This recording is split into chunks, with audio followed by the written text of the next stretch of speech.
ఆగ్నేయ బంగాళాఖాతంలో ఏర్పడిన ఆవర్తనం అల్పపీడనంగా మారింది. సముద్ర తలం నుంచి 1.5 కిలోమీటర్ల ఎత్తులో తూర్పు మధ్య బంగాళాఖాతం వరకు విస్తరించి ఉంది. క్రమంగా తమిళనాడు దక్షిణ తీర ప్రాంతం, పుదుచ్చేరి, శ్రీలంక వైపు కదులుతోంది.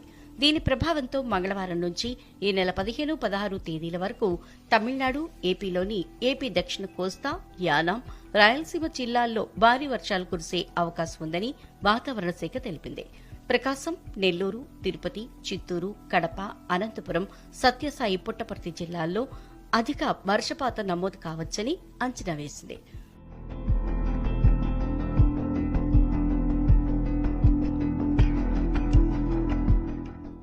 ఉత్తర కోస్తా జిల్లాల్లో చెదురుమదురుగా వర్షాలు పడొచ్చని వాతావరణ కేంద్రం అంచనా వేసింది.